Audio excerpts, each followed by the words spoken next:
Hi, my name is Keith Parks. This is week 4, and I'll be explaining face negotiation theory.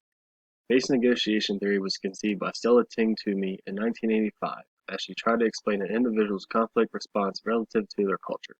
Griffin, 2012.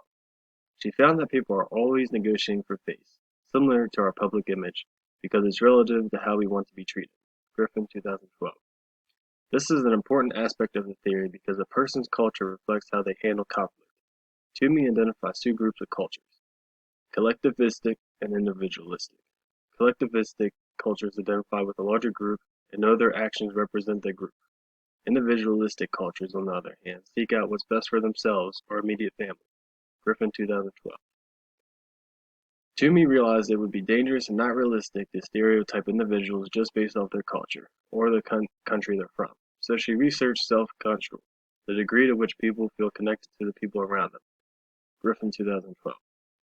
What she found in people in conflict was 5 common responses: avoiding, which is withdrawing from the discussion; obliging, which is giving in to the other person; compromising, or seeking a middle ground; dominating, which is competing in argument; and integrating, problem solving for the resolution. Griffin, 2012. These help you understand where individuals stand as far as collectivistic or individualistic. An example of this is a country like the US, individualistic, having a high amount of lawsuits versus other countries whose people try to settle things a more peaceful way. After listening to this explanation of the face negotiation theory, I hope you can take this information and improve your conflict resolution moving forward.